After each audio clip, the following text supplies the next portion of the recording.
कोकणातील प्रत्येक अपडेट जाणून घेण्यासाठी आजच माझे कोकणच्या सोशल मीडिया प्लॅटफॉर्मला लाईक, फॉलो आणि सबस्क्राईब. खेड तालुक्यातील जगबुडी नदीपात्रात सुरू असलेल्या गाळ काढण्याच्या कामामुळे स्थानिक ग्रामस्थांचे हाल होत आहेत.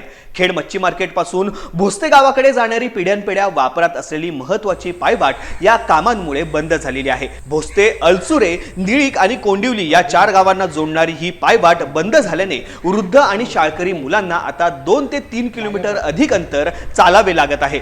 पायवाटेवरील गाळ काढल्यामुळे नदीपात्रामध्ये अनेक खोलगट खड्डे तयार झाले आहेत. यामुळे ज्येष्ठ नागरिक आणि विद्यार्थी पडल्याच्या घटना घडलेल्या आहेत.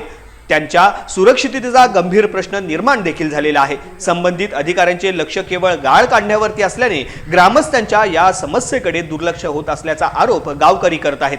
शासनाने तातडीने ही पायवाट पूर्ववत करावी अशी ग्रामस्थांची मागणी आहे.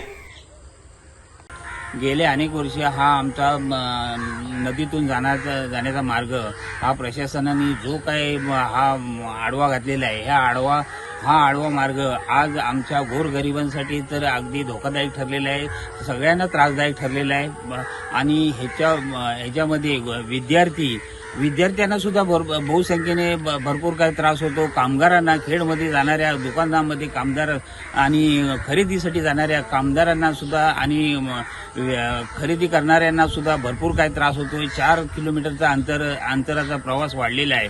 ह्याच्यासाठी प्रशासनाने तात्काळ त्याचा काही नाही काहीतरी विलास करावा अशी आमची मागणी आहे.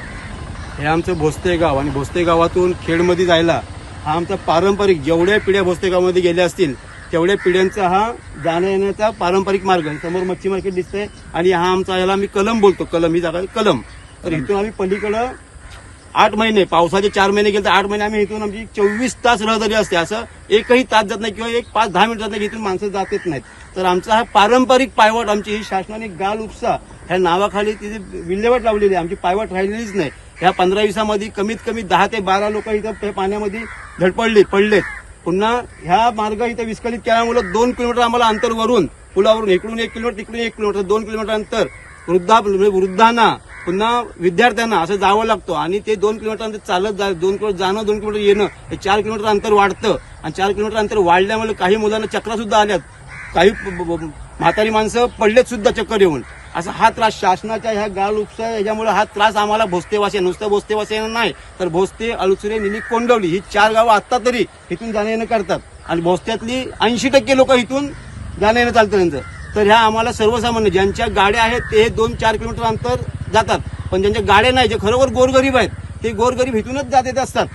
अगदी दिवसातून जाणं येणं इथूनच चालतं. त्या गोरगरीब लोकांना एवढा 4 किलोमीटर जाणं येणं हा त्रास होतो. गोरगरीब लोक आणि विद्यार्थी ह्यांचे हालच व्हावेत असे प्रशासनाला वाटतं काय? तर प्रशासनाने हे त्यांचे हाल रोखावेत. आणि ही जी पायवाट आमची होती पारंपरिक आहे, ती त्यांनी होती तशी करून द्यावी, जेणेकरून गोरगरीब लोक आणि विद्यार्थी इथून जाणं त्यांचं सुरळीत होईल.